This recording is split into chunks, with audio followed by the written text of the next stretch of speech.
Success in a corporate environment does not come from being the smartest. I know it can feel that way, and I know it can seem like the people who are super intellectual and who sound super smart are the ones who are having a really big impact. But the truth is, there are deeper traits and leadership qualities that matter way more than being the smartest person in the room. And regardless of how smart or not you are capable of developing them.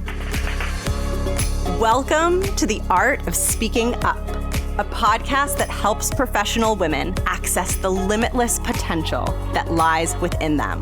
I'm your host, Jessica Guzik, and my mission is to help you find that spark inside you that has the power to transform your career in ways you may not have thought possible. I'm so excited that you're here. And now, on to the show.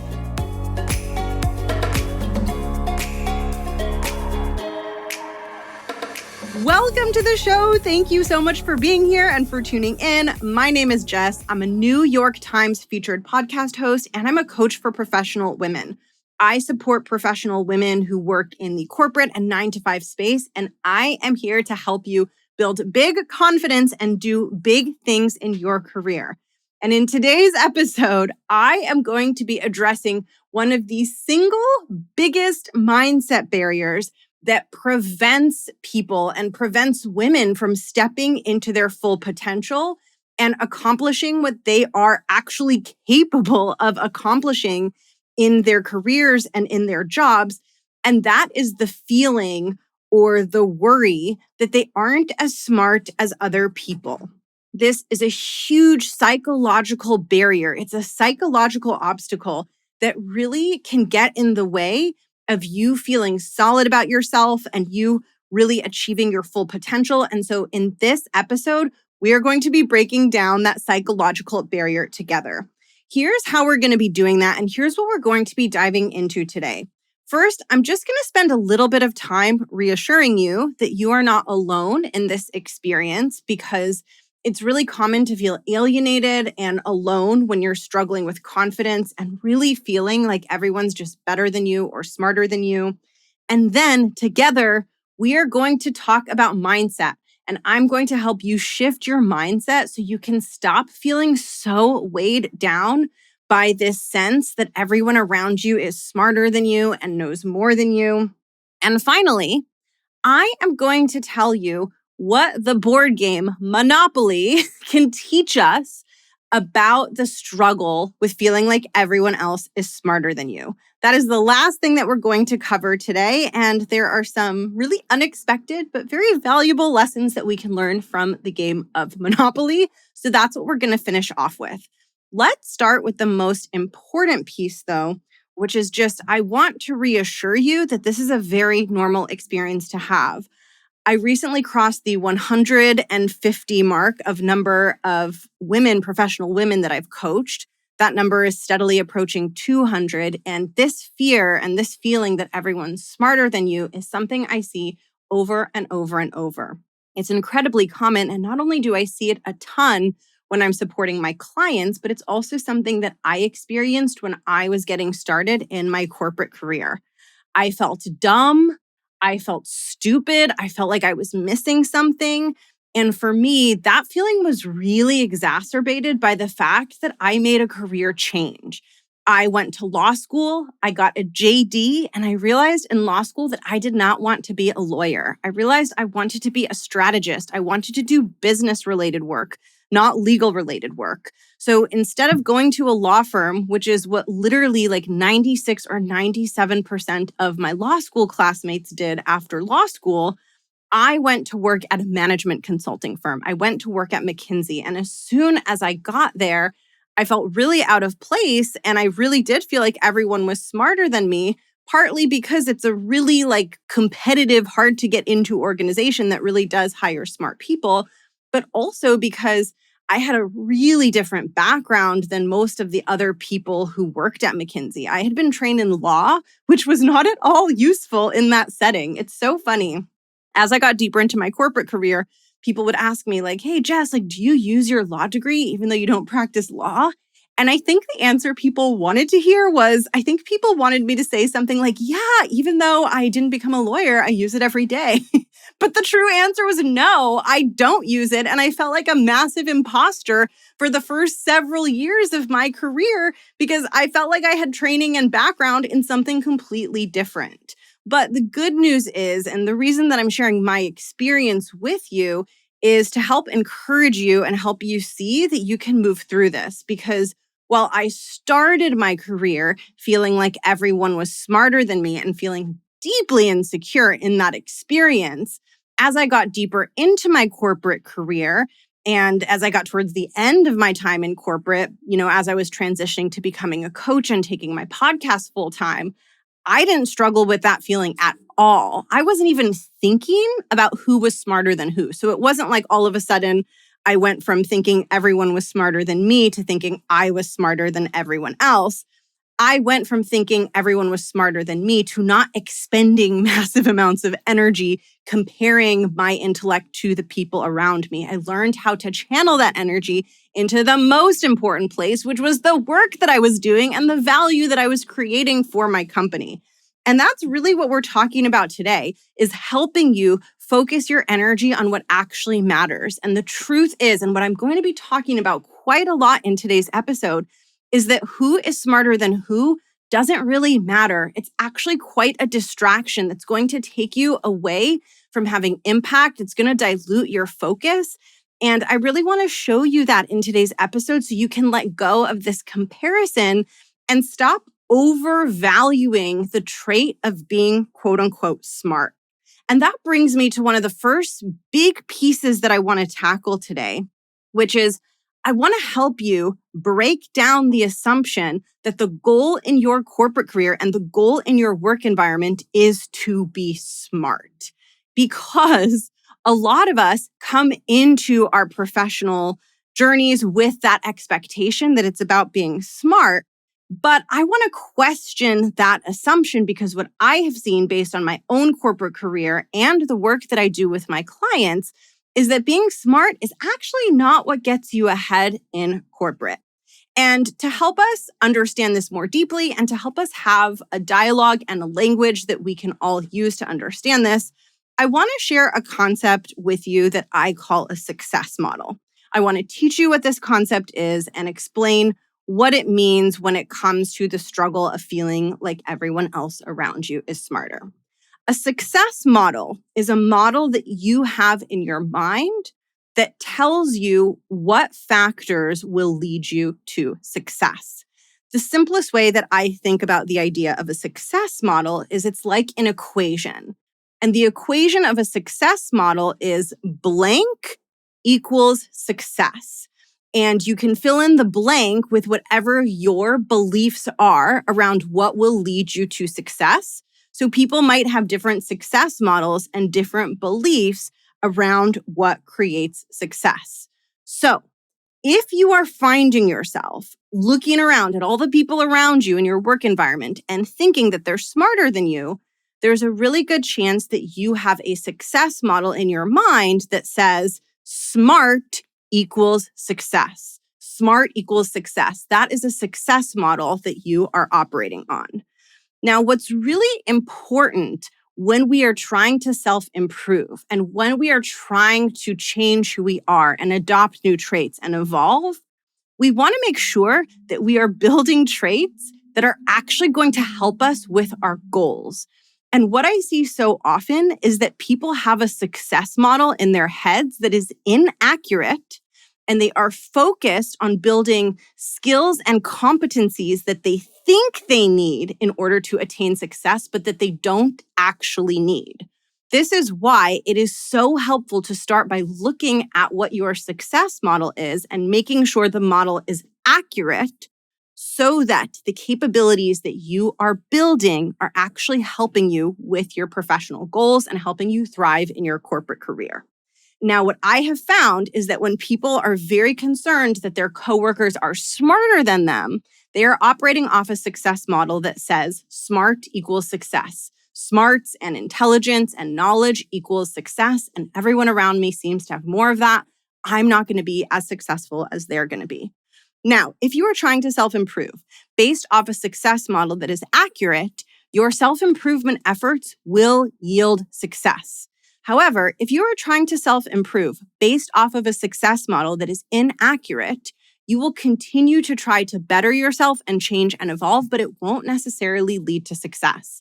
And you might conclude that that's happening because something's wrong with you and you just need to do more and more and more of said thing that you're working on, when in reality, you might just have to change your entire paradigm. And that's what we're doing in today's episode. In corporate, smarts are not the primary driver of success. But here's what's so tricky about all of this. This is why when I think about you comparing yourself to your colleagues and your boss and your coworkers and thinking that they're smarter than you, when I hear about that, I don't really want to reassure you and be like, no, like you're very smart. You just can't see it. While that might be true, and while it's probably true that you are probably much smarter than you realize, I don't want to reinforce your success model that smarts equals success, because that is not the most effective way for you to create success. So what I'm saying is, whether your colleagues actually are smarter than you or not doesn't matter as much as it feels like it does. And in today's episode, I want to turn your attention to the things that do matter. Now, before we talk about that, I want to talk about why the success model of smarts equals success is such a tricky one, and why it's so sneaky, and why it's so hard to let go of, and why it feels so important, like at a deep emotional level, to be smart, is because we spend our lives being trained on this success model in school. The success model in school is that smart equals success. You know the answer, you get a good grade on the test, you are successful. So we spend years of our lives being trained on a very particular way of understanding what creates success. And then, if you're like me or my clients, you go into a corporate environment and you bring that old model with you, that smarts equals success. And then you start to get signals all around you that your colleagues and coworkers are really smart. And it scares you and it makes you feel like you might not be able to succeed, like you might not be as capable as they are. And then what happens is you focus your energy in the wrong places. You focus on trying to be more prepared, have more knowledge, sound smarter, sound like you know what you're talking about. And it really feels like you need to be doing those things. And it feels like that's how you're going to close the gap and create your own success. But I know from the coaching work that I do that your precious time and energy is much better spent in very different ways. And that's what we are going to get into. And the best way for me to really help you understand this and help you let go of the desire to be smart and help you see what you want to embrace instead of trying to be smart, the best way for me to explain that to you is through the game of Monopoly. Monopoly, I feel like, was a staple of so many of our upbringings. At least I know for me, growing up in the US, it was a big part of my life. I had Monopoly Junior, and then there was the regular Monopoly. Now, Monopoly is a game that gives us a really beautiful example of the limitations of smarts and knowledge. Monopoly is a great way for us to dismantle the success model that tells us that smart equals success. Here's how we're going to do this together. I want you to imagine a couple different kinds of Monopoly players, a couple different profiles of people who play Monopoly. The first person is very, very smart, intelligent, knowledgeable. So this Monopoly player has memorized every single chance card, every single community chest card, knows exactly how much total money is in the bank and how it breaks down into the different bills and the different increments. They know every property by heart. They know the value of every property by heart. They know the odds of landing on any given property. They know the odds of rolling a given number on the dice. They know the ROI on any given Monopoly property.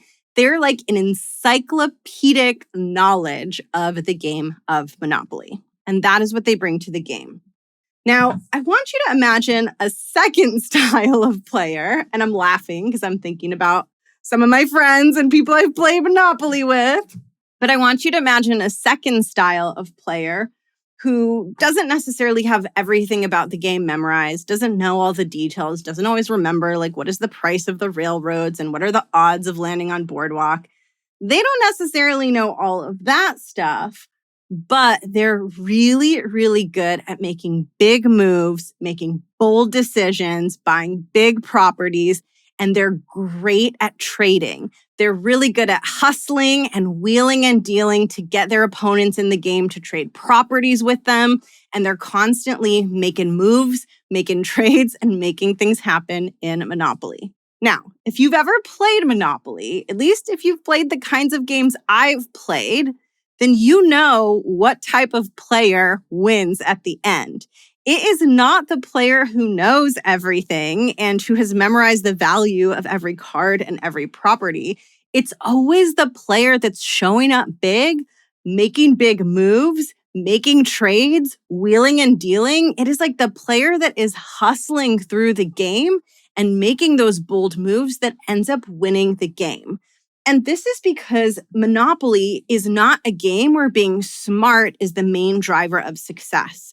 To win Monopoly, you have to be bold and you have to be strong. You have to be willing to make big moves. You have to be willing to take risks. You have to be really good at persuading and negotiating and getting people to make that trade that you need to complete your Monopoly and get that property that you want.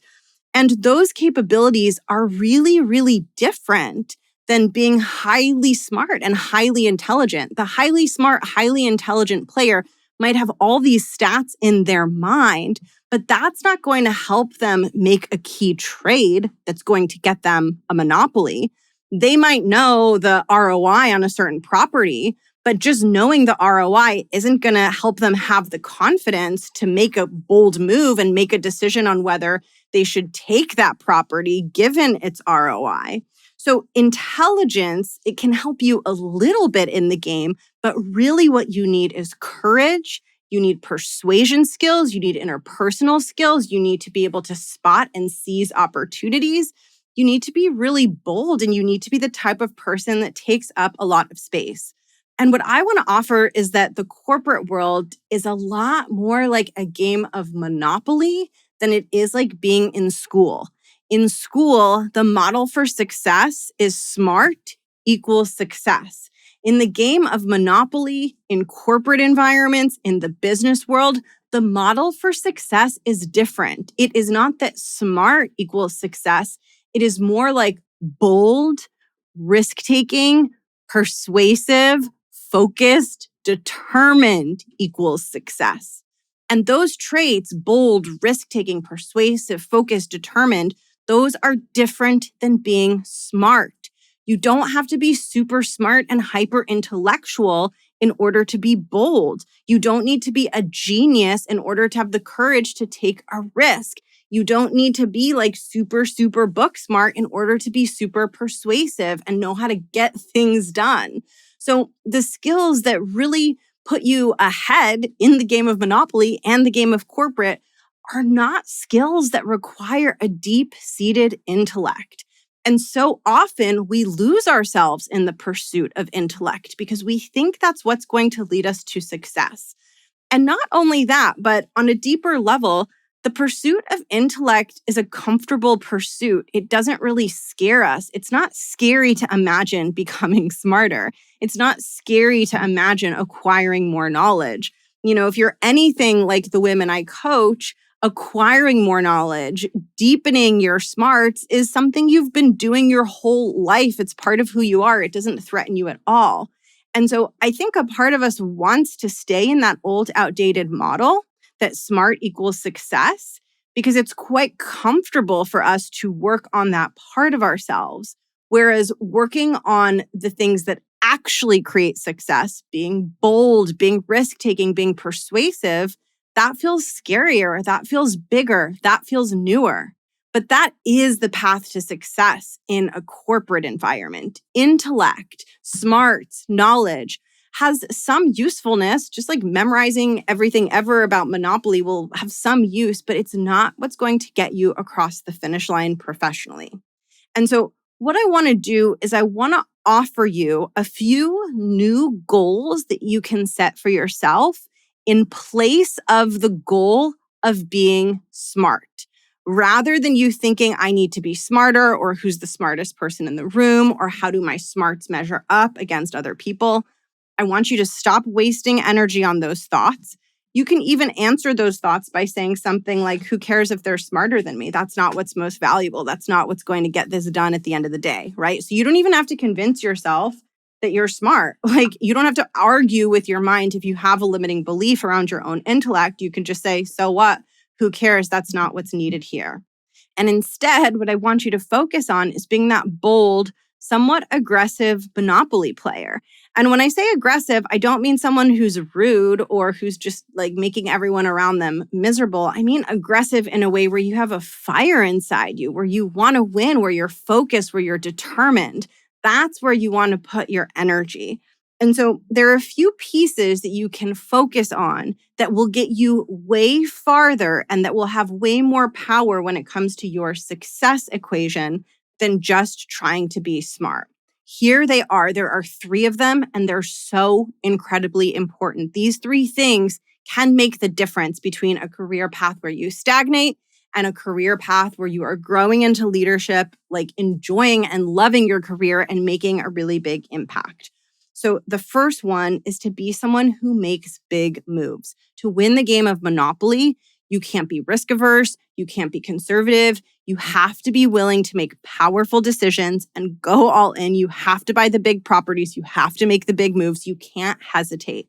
Similarly, in corporate, instead of focusing on being smart, focus on cultivating the courage to make big moves. Now, that doesn't mean that you have to go out and do something huge and dramatic, but you want to have a big moves energy that you take with you anytime you are working on something.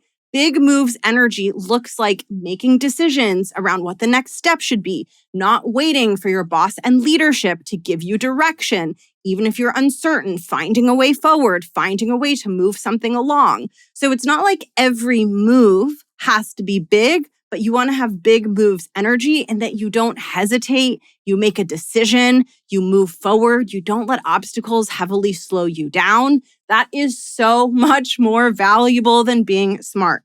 That is the first one. The second thing you want to focus on that is not just an asset in Monopoly, but a huge asset in your corporate career is knowing how to bring people along, knowing how to persuade people, knowing how to change people's minds. If you're not persuasive, if you don't know how to change someone's mind, if you don't know how to get someone to see things from your point of view, it's really hard to win Monopoly. Because to win Monopoly, you have to make key trades, you have to make deals. And a lot of times your opponents don't necessarily want to make the deal or they don't see it in the way that you see it. And so if you're not good at making deals, it's really going to hamper your ability to win the game.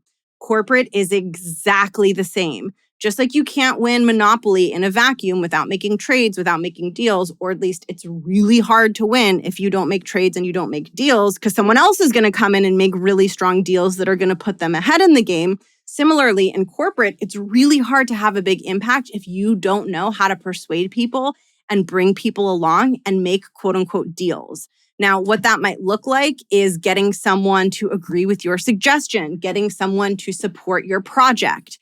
What it means is getting someone to a yes. Just like in Monopoly, your opponent has a property. You need that property. You have to figure out how to get them to a yes. In a corporate environment, you need to figure out how to get your key stakeholders to a yes at key moments in time when it comes to the work you do.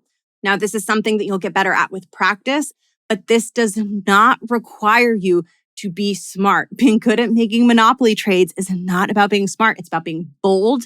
It's about owning your perspective. It's about not being afraid to sell it to the other person, to push for it, to really make your case. You have to get good at that in corporate in order to get things done. And you don't need to be a genius to do that. Finally, the last thing that I want you to focus on, and I mentioned this earlier, but I want you to focus on having that fire, that focus, that determination to win. When you're playing a game of Monopoly, it's like that person who has that drive, has that focus, they're making decisions, they're hustling, they're making trades, they're making deals. You can just feel it in their energy. They've got this forward moving orientation because they have their eye on the prize. They want to win the game. And ultimately, this is one of the most powerful traits that you can cultivate within yourself, because the more determined and focused you are, the more you naturally show up powerfully. Showing up powerfully, being bold, being someone who is really there to get it done and who's really impressive to everyone around them, that's always going to flow directly from your levels of focus and determination. So when in doubt, if you want to be more impactful in your job, if you want to be able to get more done, if you want to be seen as more of a powerful leader, double down on focusing on your drive and your commitment and your determination, and everything will follow from there. Like I mentioned at the beginning of today's episode, when I started my corporate career, I worked at McKinsey. And when I was there, I acquired a ton of knowledge. I learned framework upon tool. They teach you so much. They train you so deeply at McKinsey. And yet, the one thing that I took away from that experience that was more valuable than any framework, any tool, anything that I was exposed to in that environment was that the most determined person is always the person who has the biggest impact in the room. And the cool thing about being determined is you get to decide what you want your level of determination to be. It is not something that's going to take ages and ages to cultivate. And it is not something that you need to be super smart or that you need to be a genius in order to possess. And as you start to look around you, you're going to notice that people who possess a high level of drive, a high level of boldness, and a high level of being able to persuade people and get people to a yes, you're going to notice that those people are having success in corporate and that they're having more success than people who are highly genius and intellectual and intelligent. Just like the people winning Monopoly are always the people who are big and bold and making the moves. And I want you to take what I'm sharing in this podcast episode and I want you to implement it today. I want you to ask yourself, what does it look like for me to be more bold today? What does it look like for me to have big moves energy today? How can I be more persuasive and get buy-in from my stakeholders today? How can I grow my drive and my determination and my focus today? Figure out what that answer is and take that one small step. If you keep doing this over and over, the quality of your work will never be the same again. You will be able to get so much more done. You will become so much more impactful and powerful.